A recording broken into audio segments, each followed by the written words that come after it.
This is Where We Live. I'm John Dankosky. Today on the program, we're going to visit with Representative Elizabeth Esty. She's a Democrat who represents Connecticut's 5th Congressional District. She will, of course, be heading back to Washington very soon, and she'll be in attendance as President Obama gives his State of the Union address tomorrow.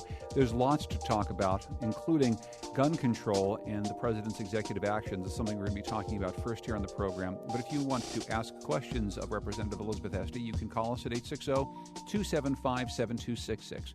Again, 860-275-7266. Comment on our website, wnpr.org/where we live. You can always find us on Facebook and Twitter at Where We Live. Congresswoman, good to see you once again. Thanks for joining us on Where We Live. Great to be back. So I'll start by just relaying a little story. We saw each other not too terribly long ago. It was in October.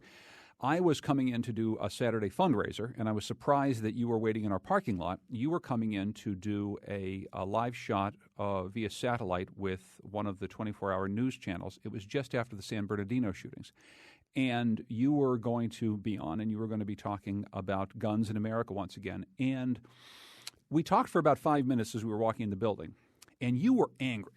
And sure was. You seemed as angry and upset as I'd ever seen you, and as angry and upset about anything as I'd ever seen an elected representative. And I'm wondering if you can talk about that. Talk about how that has been fueling you and maybe some of your colleagues over the course of the last couple months or maybe the last couple years since Newtown. Well, I think you saw that emotion with the president this week at the White House. And it was very palpable in the White House on Tuesday that we have to do better as a country. We have to do better, John. There are 33,000 Americans who lost their lives to gun violence last year. 33,000. Over 2 years, that's more than were killed in the entire Vietnam War. So to the people who say this law or that law, this proposal, the president's executive actions won't have saved this particular life, I look at them and say, are you telling me that nothing we do would make a difference? Because, frankly, none of our laws is perfect. We have laws against murder. We have laws against rape. We still have murders. We still have rapes. We don't give up on our laws because they don't stop all bad behavior. So I'm really frustrated with this narrative that one particular proposal might not have stopped one horrible death. That's not the way we legislate. We're supposed to legislate over the totality of it, and it would be better. And the fact is this: over 2 million sales have been stopped by the use of background checks. They work. So to the Republicans and others who say the NRA, it doesn't work, you ask the 2 million families who might have been killed by somebody, a domestic violence abuser, a felon who was denied the right to have a gun. Under federal law, they're not supposed to have one. So I'm really frustrated with this notion that only perfect laws should ever be considered. That's not our job. Well, and certainly no laws, especially in this realm, are going to be perfect in large part because there's so much dispute over one key part of our Constitution and what it means. So all of that said, I think that one of the ways to react to President Obama's executive orders is to say that these are things that make sense but could have been said some time ago and perhaps don't go anywhere near far enough. That is certainly what many people who are viewing this are saying. Do you look at this and say, well, good, I'm glad that he's taking the step, but maybe this is something that needed to happen sooner, given the fact that the body that you're in, Congress, seems to want to do nothing to change the laws? Well, I'll tell you, I think the president, like all of us, thought that the murder of 20 school children in a first-grade classroom would have been enough to get action. And, the president's damned if he does, he's damned if he doesn't. If he takes executive action, he's overreaching. If he doesn't, he's not addressing the problem. The bottom line is this: Congress has a sworn duty to act, to enact legislation, to take steps to protect the American people. And Congress is falling down on its job. And I am very persuaded that the steps the president announced last week, which are going to ensure that people who are actually selling guns, whether they're doing it in a bricks and mortar store, at a gun show, or online, are subjecting all of their customers to background checks. That's really the biggest issue, and it shouldn't be an issue. Federal law says, if you're in the business of selling guns, you have to get a federal license to be a dealer. And if you're a dealer, you have to process all those requests through the background check system. And right now you've got somewhere between about 20 and 40% of sales are going online. So you talk about the gun show loophole. It's not the gun show loophole. It's the internet loophole. And here's a question for you, John, and everybody listening. 20 years ago, when the background check bill went into force, did you do any shopping for your holidays online? Answer's probably none. And how much did you do this year? I'm not going to ask you to disclose, but I know I did some, and I'm sure you did some too. That's the reality of commerce. It's gone online. And the president is just to enforce the law that was written 20 years ago on background checks. He needs to make sure that we haven't allowed e-commerce to swallow up what was intended, frankly, by Congress to subject commercial sales to background checks. It's common sense. If everything changes tomorrow about how we buy guns right now, that won't change the fact that America is awash in guns, both legal and illegal. And many people, I think, on both sides of this debate say, you're not going to take all those guns away. You're not going to get rid of those guns. In your mind, what substantively needs to change about America? And maybe it's not a law that you can legislate, but maybe it's something about the way we think about things or the way we just do things that might change this notion that we need to be and have been for so long so heavily armed as a nation.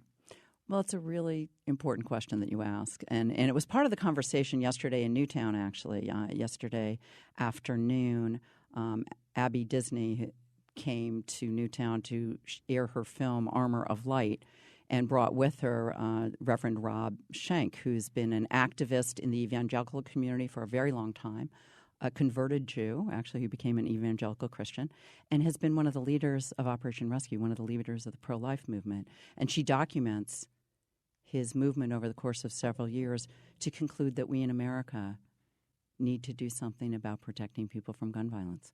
And takes it from the pro-life perspective. So it's kind of an interesting view. And part of that conversation in the room yesterday in Newtown, in the church yesterday in Newtown, was what we're going to do about a country in which right now there's a lot of fear, and people are equating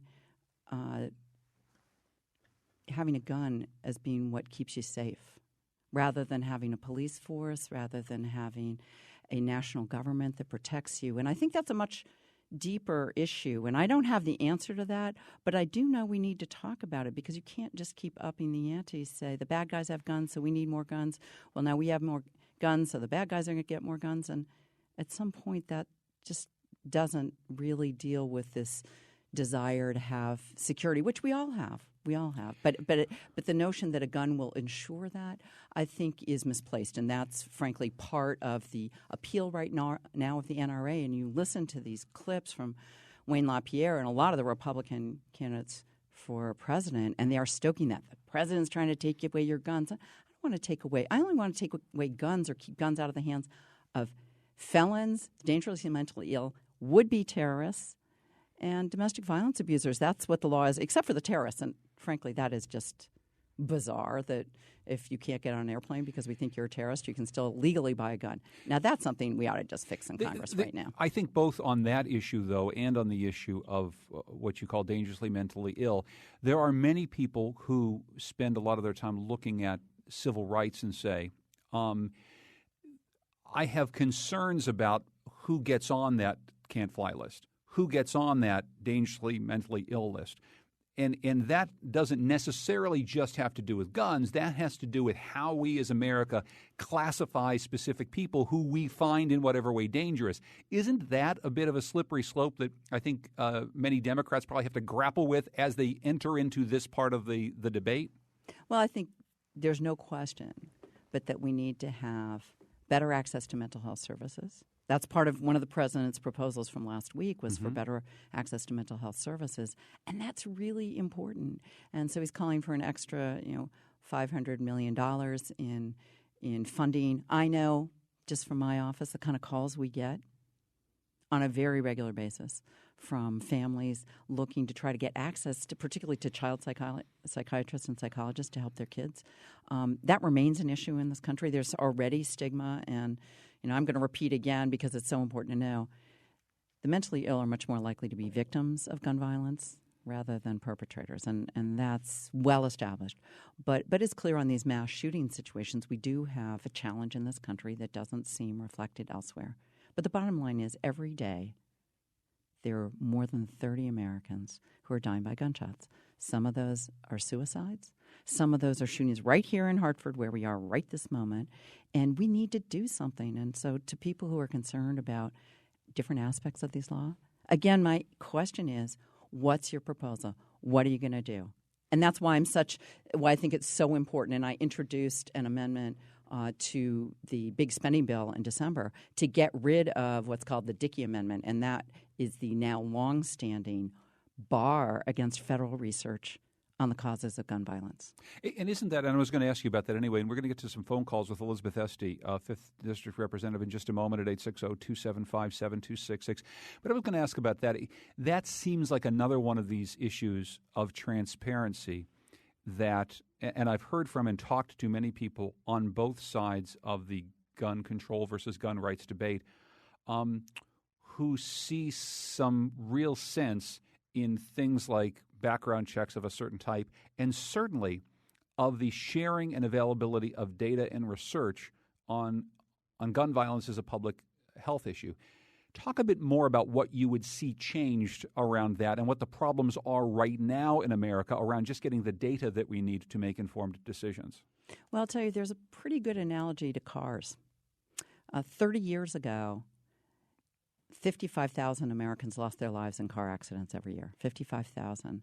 That number is down to 30,000 last year. In fact, last year was the first year that more Americans died from gunshot wounds than died in car accidents. And see, we had 33,000 from guns and 30,000 from cars. Now, virtually every American over the age of 16 drives a car, right? And for a long time, the auto companies resisted efforts to collect data on car safety. Exactly the same thing that we're trying to get around guns. But once we were allowed to do research, guess what? We found out, like, you could have airbags, you could have anti-lock brakes, you could have a lot of safety features on the modern American car. And in fact, a lot of the car companies now advertise based on how safe their cars are. Didn't the market, though, push that in a certain way? The fact is that, yeah, people wanted to drive a safer car, but there are requirements for liability insurance and you drive a car. I mean, you have to have insurance to drive a car.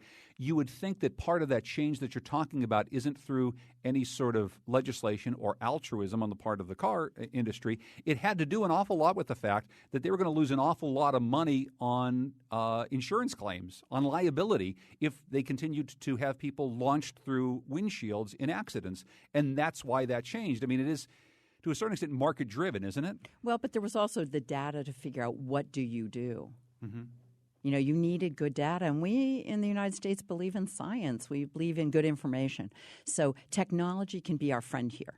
And it has been our friend in cars. And it ought to be our friend in guns. We ought to be able to make it easier for someone who wants to have a gun to ensure that nobody else, no unauthorized person can use it. And there's technology that's being developed right now. There's thumbprints and other kinds of scans. You use a thumbprint to open your iPhone.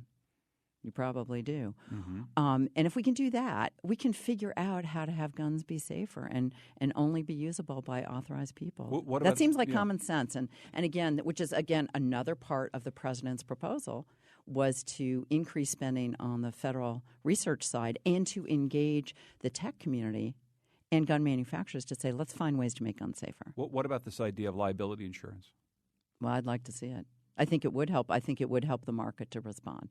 That's going to be a tough row to hoe in Congress, I'll tell you right now. I mean, there was legislation passed that I voted against last week in the House to, reduce liability for a whole bunch of things. So I don't think we're going to see that in this Congress. But yes, that's part of the way America works, is if you impose liability on somebody who's in a position to make something safer, you know what? The market will help figure out how to do that. That's one of the reasons I'd support it. We got a few calls coming in at 860-275-7266. Bill is in Southington. Hi, Bill. Go ahead. You're on Where We Live. Hi. Thanks, John. Yeah. Just a quick question. The tragic events of Sandy Hook, how exactly, though, would background checks have stopped something like that? Do we say if somebody is those guns are purchased legally. If somebody has a mentally disabled or mentally ill person in their household, how could that have prevented it? Where do we draw the line and say, you as somebody have all these factors that deny you the right to own a weapon? Where do we draw the line? Or if a convicted felon 25 years ago now wants to protect his family, he's on the right path, where do we say you can no longer own a gun? How do we distinguish that is my concern. Bill, thank you very much for the question. I think, and Bill was picking up on the thing that I asked earlier, is there really is a very fine line. I mean, look, the last thing Bill said about a convicted felon who served his time or her time 25 years ago now believes he wants to own a firearm to protect his family. We are in the midst right now of some great acclaim for Governor Malloy's Second Chance Society, a notion that people having spent their time in prison have an opportunity to become productive, full members of society once again. And that's one of the many questions. The one that Bill raises is one they have to think of. How do we limit and say, here's who can have a gun, here's who cannot have a gun? There's someone who maybe has, in the case of Nancy Lanza, an autistic son. Should she be able to have a gun? Who gets flagged for that? I think that's part of what Bill's question is. Sure, and Bill, thanks for your question. As I think we said earlier, no law is going to solve everything. But I'd love to have a conversation. Actually, I'd love to have hearings to talk about this issue. And I'm somebody who believes in looking at prison reform too. And I think if somebody's served their time in 25 years and totally clear record, depending on what the felony is, it might be appropriate to look at allowing that person to purchase a weapon. I'm totally open to actually having some hearings and talk about that. My frustration, Bill, is the fact that in the 3 years that I've been in Congress, representing Newtown and 1 out of 5 people in the state, we haven't had a single hearing on a bill in the House of Representatives, not one hearing, not one vote on anything. So if we could have some hearings, if we could get some data, I think we can look at exactly some of these questions. The answer just can't be no, we're not going to do anything. And that's where we're stuck right now, and that's not a good place. We really need to genuinely engage. And, there are privacy concerns. We want to make sure people get access to mental health services and don't want to discourage them from doing so. So, again, there's no single law that's going to change all human behavior. But there are ones that can make it better, and that's what I'm looking to do. Can we make it better? Let's go to another bill. This bill is calling from Madison, Connecticut. Hello, Bill. Hi. Thanks for taking the call. The problem the right has, your guest spoke to being frustrated with the right in terms of blocking development of legislation, or Obama's just fine, he's got a great idea of background checks, and why are people pushing back? The reason is that the right has watched, for instance, in Newtown, where a horrible, horrible thing happened, and a key part of legislation passed in Connecticut and New York was to confiscate existing weapons that were legally held. And so they're confiscated based on cosmetics, frankly, whether you have a thumb hole stock or a pistol grip or a bayonet mount has absolutely no effect on the lethality. When in fact, we know from, for instance, in Virginia Tech, 34 people killed, right, with ordinary small pistols. One of them was a very small pistol, right? What frustrates us on the right is that the real problems are not being addressed by the left. The real problems are gang violence. The real problems are illegal guns in circulation among gangs. There are societal problems that need to be addressed from a social health aspect, right? Public health issues and criminal issues, and helping to eliminate the gang problem. Well, I'm wondering, Bill, the thing that we talked about earlier, that there is a federal ban on research having to do with gun violence that would, I think, and I know many people who study this stuff at Harvard and other places. Luckily, Harvard has a big enough endowment they can afford to do some research without federal funding. But they look directly at this and how illegal guns end up on the streets of places like Hartford and Boston and New York. Do you think that Congress should pass a law that allows for federal funding for research on guns as a public safety issue? Yes, but this is a very careful, delicate issue, as you know, because if you know the history of that amendment, the Dickey, you'll understand why it happened. Right? It was taxpayer money being spent to. So yes, I think something has to be done to improve that understanding. But I think fundamentally, we already know the problems aren't the guns per se. It's the problem of opportunity. It's the problem of school to prison pipeline. It's a problem of racism. These larger societal problems create issues that lead to gang violence. Well, hey, Bill, and I'm sorry to cut you off just because I'm up against the break. I really appreciate your question. I'd love for you to respond, Elizabeth Esty. Well, Bill, thanks for your really thoughtful remarks, and I think you've certainly put your finger on some of the real challenges we have. Gang violence and just violence using illegal guns is a serious issue, and that's part of the reason why, in fact, Jay Dickey, who sponsored this amendment 20 years ago, why he is now calling for getting rid of it, because he's looking at the carnage at the 33,000 American lives lost and saying, gee, we ought to be able to figure out what's going on here. And so I hope you'll lend support to doing some research, figuring out what we can do, figuring out where are the hotspots, what is really happening, not just the anecdotal, but what is actually happening and how can we address that? Is it a matter of better policing? Is it a matter of actually passing legislation, which I think we need, to make it a federal felony to traffic in illegal weapons, to take guns across state lines? You know, it's not illegal to do that right now, and that would allow teeth for local law enforcement to work with the FBI to actually deal with these illegal gun and drug running, which is sometimes what we see. So I think we need to know more about how to address the really root causes of violence, and I think this would help us do that. So I appreciate your thoughtfulness and would love to follow up with you if you want to call my office off the air. Yeah, Bill, thank you very much for your question. Just before we take our break, just to follow up on that, though, I think Bill also mentioned something that's very important that I don't think we hear enough of in this conversation. Is he and many others who maybe disagree with you on some of the specific gun legislation. He's saying, look, there are bigger societal issues. We've already talked about mental health issues. He talked about poverty. He talked about problems in our urban areas. You sit down with Congress people across the aisle all the time. Do you sense that many of your colleagues are willing to engage, if not in a conversation about how we change gun policy, a conversation about how we holistically make the world better for people who are less fortunate and who have less in the places where many of the worst gun problems exist today? Not as many of those conversations as I'd like, but I'll tell you, I do hope after the break we can talk about what I have been working on across the aisle and some of those conversations that started in the back of a committee room or on the floor of the House that are leading to proposals and in some cases bills signed into law to help address economic opportunity, opportunity for women and kids of color, help for our veterans, and a whole lot of other things where I am working on developing those relationships across the aisle to help deal with real-world problems and get at some of these issues. Well, we will talk about some of those things with Representative Elizabeth Esty, who joins us in studio today. You can call us at 860-275-7266. You can find us on Facebook and Twitter at Where We Live.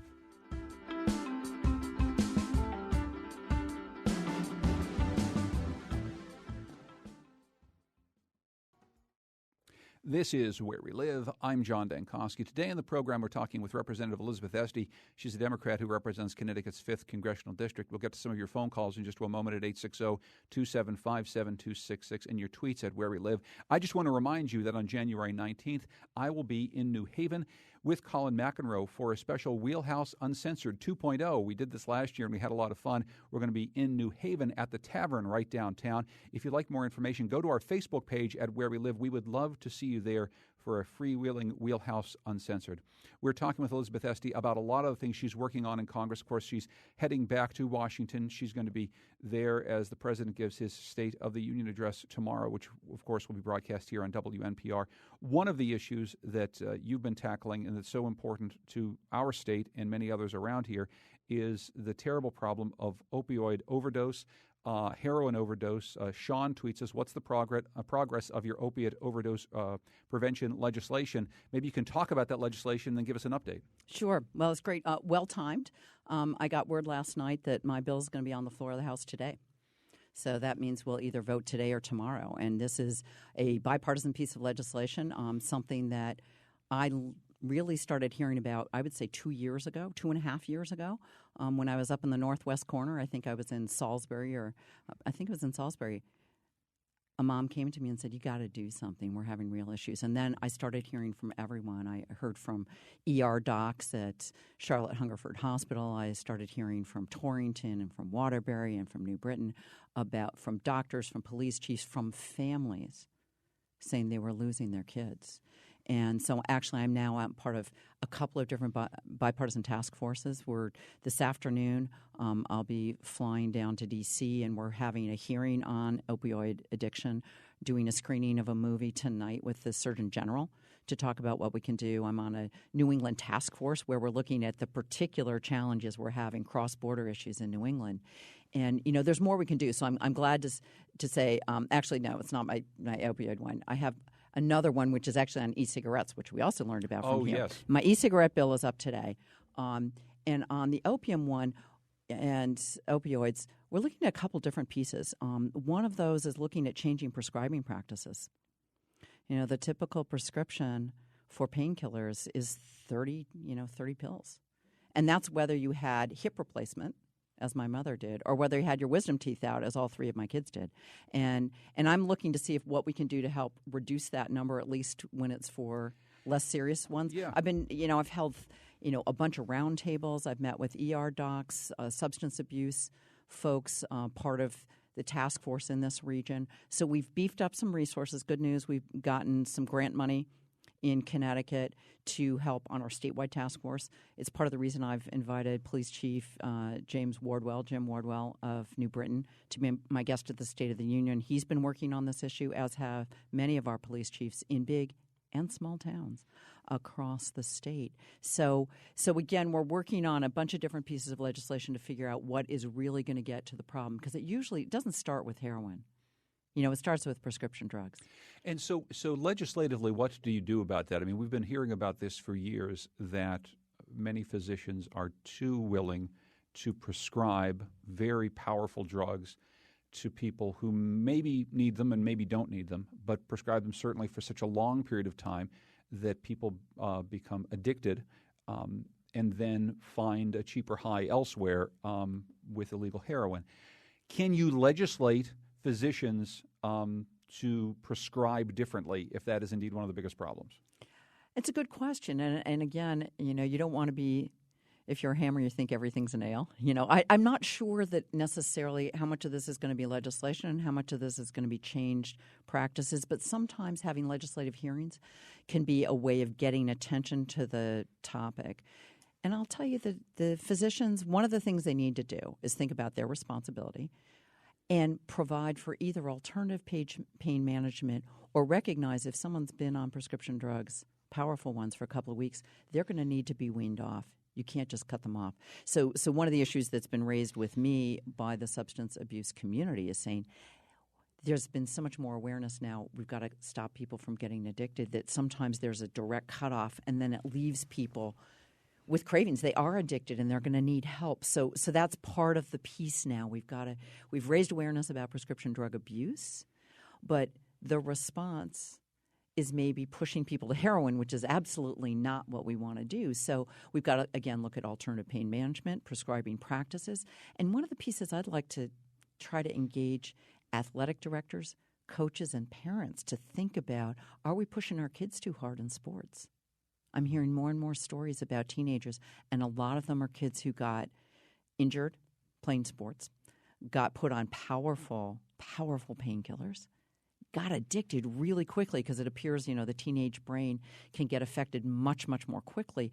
And before you know it, these kids are addicted, and they don't really know what to do. They get cut off, and they're then buying a $10 bag of heroin on the streets of one of our cities. How culpable in all this is the very powerful pharmaceutical industry, which, of course, as you know, is a huge contributor to members of Congress? I mean, the lobby for the pharmaceutical industry holds sway like many of the other very, very large industry groups. And there is a sense that if we wanted, much like guns, if we wanted to develop safer, less addictive forms of painkillers, we would do that, but there is an incentive for the companies that make this stuff to make the stuff the way they make it. Is that fair to say? I don't think so. Not on this. Really? I think they're concerned about it. It's not. Nobody wants to have patients dying, and I think they found that these worked really well to dull pain, but now it's had a collateral consequence of being highly addictive. But I mean, the way that they're prescribed by doctors, many would say, and many reports have said, comes in large part by the push that comes from the pharmaceutical industry to prescribe, right? They make these drugs in order to have them prescribed to people. I'll tell you more what I've heard when I've gotten in conversations with docs about this is that they are now being evaluated on patient satisfaction. And a patient in pain is not a happy patient. And so, again, this is the challenge of unintended consequences. We want to make sure, and traditionally there's been concerns that surgeons were insensitive to pain. Mm-hmm. So then make sure they're prescribing enough pain medication. Well, then it's easier. Okay, fine, if I'm going to be evaluated on that, I'm just going to give you a script for 30. A prescription for 30 pills. So again, unintended consequences. We want to make sure we don't have people suffering needlessly, but you're looking at a copay system. You're looking at people needing to come back. If you're in pain or have had surgery, it may be difficult to come back to the doctor for a refill. I've had people say, well, do you want to charge multiple copays? So it's more challenging to get the details right.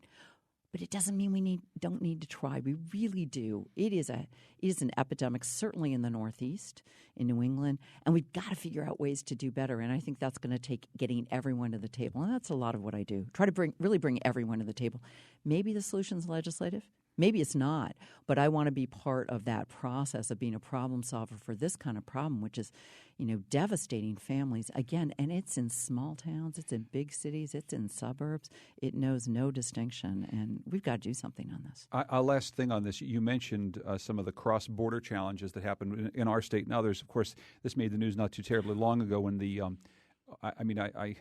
I suppose I won't Pretty stunning comments. Won't put adjectives on it. Governor LePage in Maine said some things about Connecticut and New York, and just some things in general that made news for not all the right reasons. But again, it was part of a larger conversation about how drugs, illegal drugs that stem from these opioid addictions, do flow between our states. What are some of the big challenges you see, and what are you talking with your colleagues about? Well, this is in part, we're putting together regional task forces. We've been asking for a meeting with the head of Health and Human Services, with Sylvia Burwell, to see, what can we do on prescribing practices?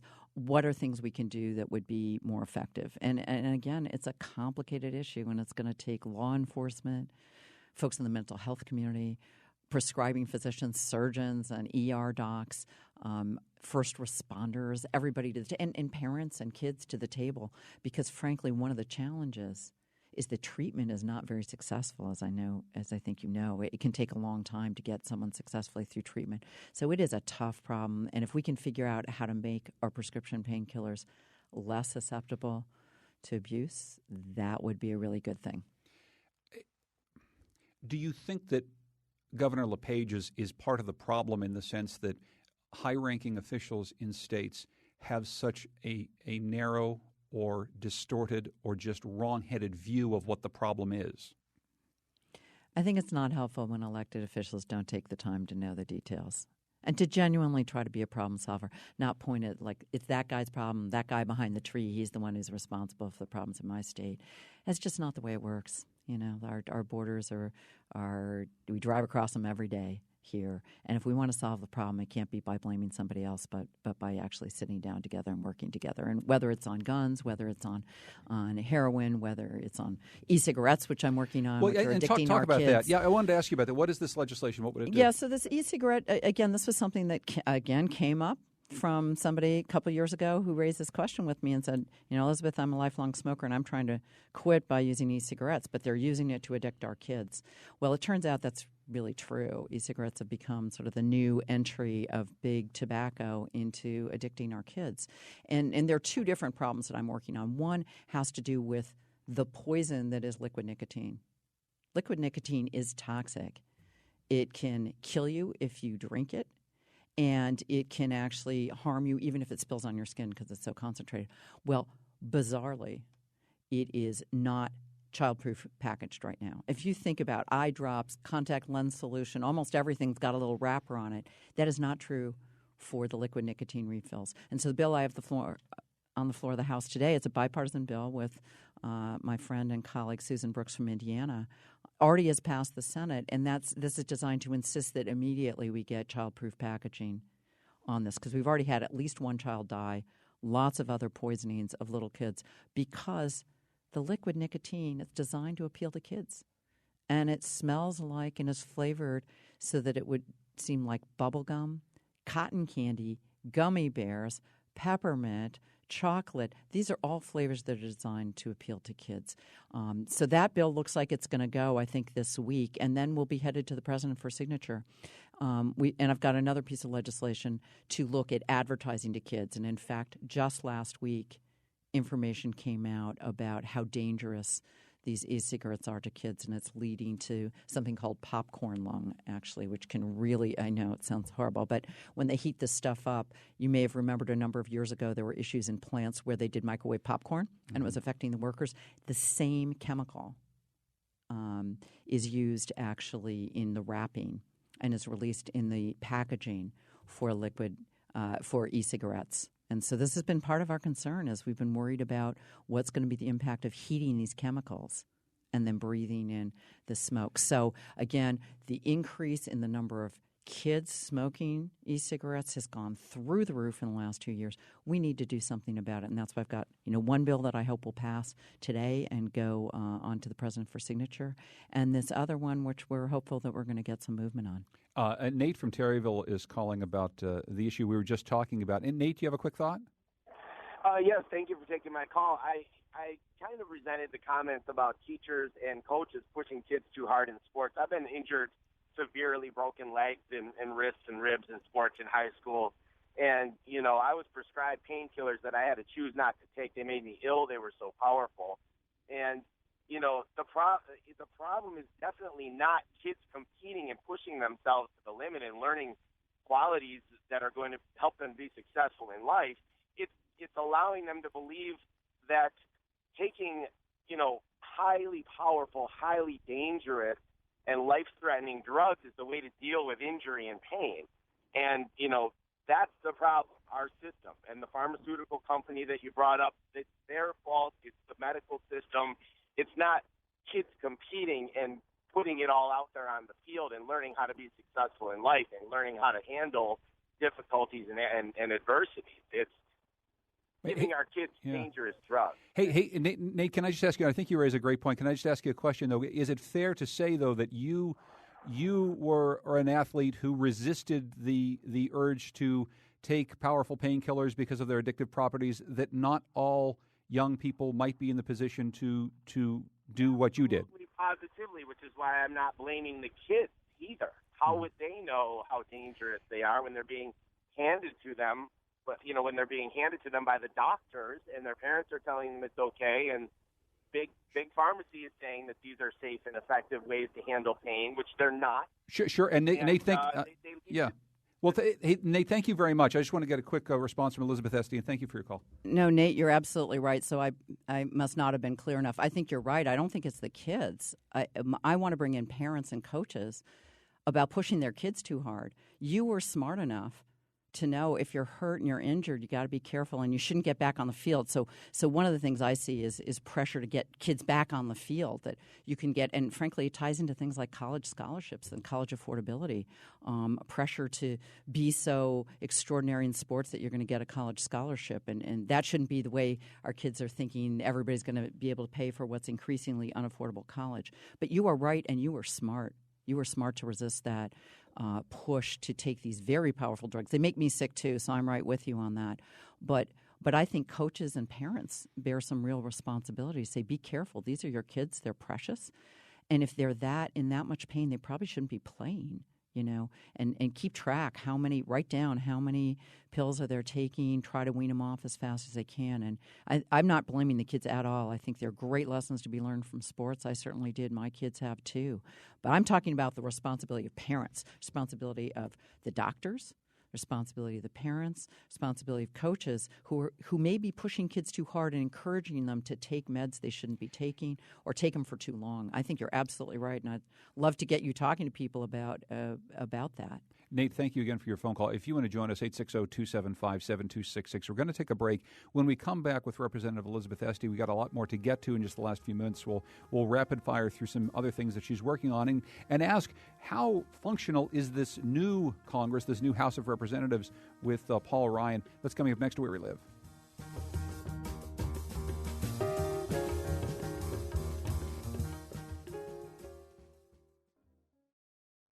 This is Where We Live. I'm John Dankosky. Coming up tomorrow, we're going to bring you stories that connect Connecticut to West Africa.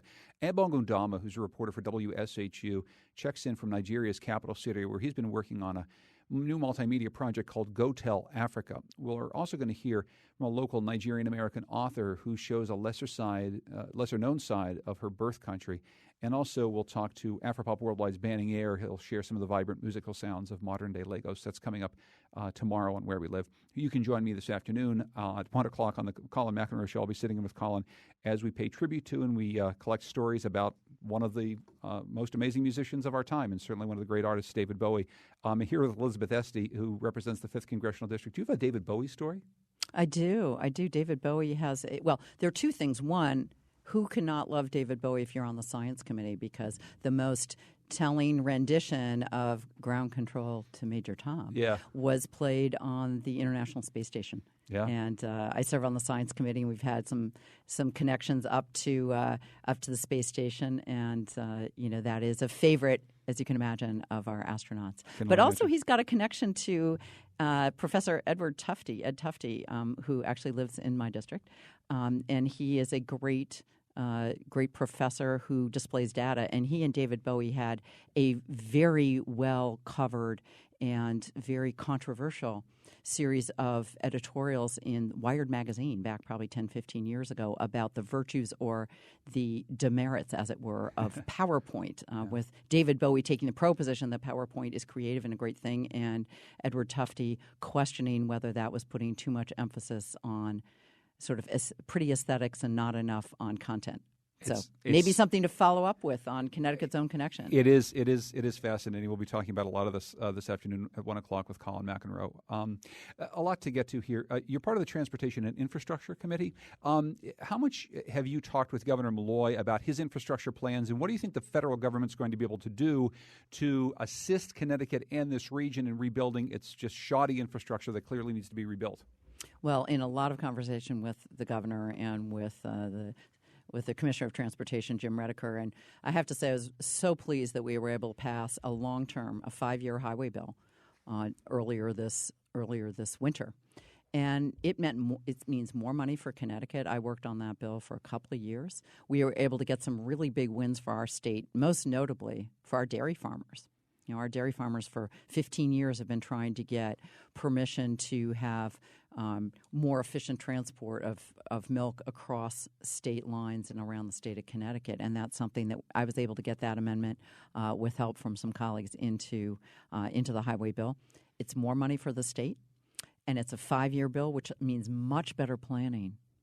And if you think for a company or for a state, if you can have a planning horizon that's 5 years long, infrastructure projects take a long time to bring to completion.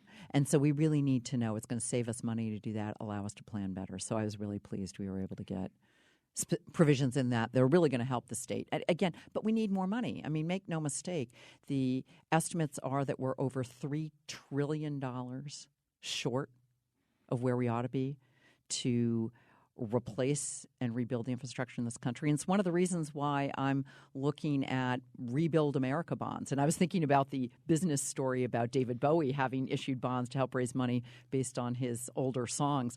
We've got to find some way to put more on the order of $1 to $2 trillion into the system. So I'm looking to see if we can't do it through bonding, allow Americans, just as they did with war bonds and victory bonds, to help put their money into rebuilding the bridges and roads that we travel on every day, and frankly, true high-speed rail, which I know you and I are both fans of and would be transformative for our state.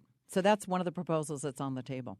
And there's obviously a lot more to talk about. We just have a few minutes left, though, and I want to ask you about the new House of Representatives with Speaker Paul Ryan. You've talked already a few times about working across the aisle. We have, I think, a somewhat cartoonish notion in the states away from Washington, D.C., about how just dysfunctional Washington, D.C. is. In some ways, I'm sure that cartoon is just about right, and in some ways, I'm sure it's not right at all. Can you talk about working with Republicans right now and also working with this new speaker? Sure. Well, to give you an example on working with Republicans right now, the highway bill, that was a product of really bipartisan work, and I really want to applaud the chairman, Bill Schuster from Pennsylvania, who's been up in Connecticut a bunch of times to help us out on that. Chairman of the Science Committee, Lamar Smith, is a pretty hardcore Republican from Texas. He and I disagree extremely strongly on climate change, and yet we worked together to pass and get signed into law the STEM Education Act earlier this year, which provides more resources and more help for STEM education, science, technology, engineering, and math, and computer science. And in fact, he came to my office and presented me with a framed copy, signed copy of the bill, hang on my wall. So here's somebody who I disagree with very much on climate change. I think he's totally wrong because he doesn't really believe it's a problem. And he's working against a lot of our clean air rules. But yet we can work together on this other important area of STEM education. And that's what we've got to get back to in Congress. I think it's my job to find ways to get things fixed. And I'll tell you, my dedication to getting to know this new speaker is so intense that I now get up at 5 a.m. on Thursday mornings to join Speaker Ryan in a killer spin class and, work out together so that I will get to know him better. And I intend to use that to be able to have conversation with him, because some of it is just recognizing, we're all Americans. We're all elected by our districts to try to improve things for the American people. He seems like he grinded people into the ground in a spin class. Seems like he's dude. Really hardcore. He's in really great shape. It is pushing me hard. I'm really sore after class. But, that's part of just getting to know someone. So I now know all about his hunting dogs, which I learned about last week. And he sent me a Christmas card, and I sent him one too. So this is part of what has to happen. Is we may not agree on everything, and we may disagree on a whole lot. But there are areas we can agree. And for example, there was a really good negotiation on the final budget bill. Yeah. We were able to keep out any restrictions on Planned Parenthood. We were able to keep out some really bad stuff there had been talk about putting into that bill. We were able to get really important provisions on renewable tax credits, money for land conservation, really important things that the Republicans said absolutely they didn't want to have in. Well, you know what? The negotiations got those into the bills. So at the end of the day, we got to do better for the American people. But that's so interesting. And we just have about a minute and a half left. But look, in the rest of the world outside of Congress, we are increasingly unfriending people from Facebook because they hold a view different than ours, or they post something that we find distasteful. And you are talking about having to get to know people who you disagree with very vehemently on very important issues, but having to sit down and work with them. Can you just talk about that change in your life from being someone on the outside who's maybe saying, "Oh, I can't believe these Republicans don't believe in climate change," to being someone who has to sit down with those Republicans over dinner? Well, I'm part of a couple of bipartisan dinner groups for that same reason. All these folks were elected by their districts, and all of us are patriotic Americans who are in Congress, as far as I can tell. It's our job to figure out how to do better. I'm never going to persuade them on everything I would want to, nor are they going to persuade me. But if we get to know each other better, trust each other a little more, and try to find out what we can do, rather than fighting about what we can't do together, we'll find we can do more together. That's what I found.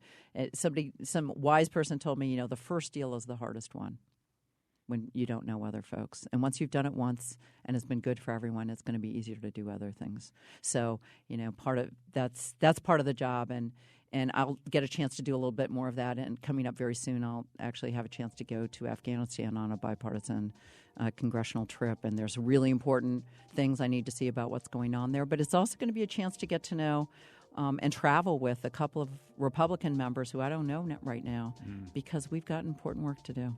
Elizabeth Esty represents the 5th Congressional District, and she's been good enough to spend an hour with us here answering some of your questions. Thanks so much. Good to see you. Thanks. Our program produced by Tucker Ives with Lydia Brown. Our technical producers, Kyone Wolf. Heather Brandon is WNPR's digital editor.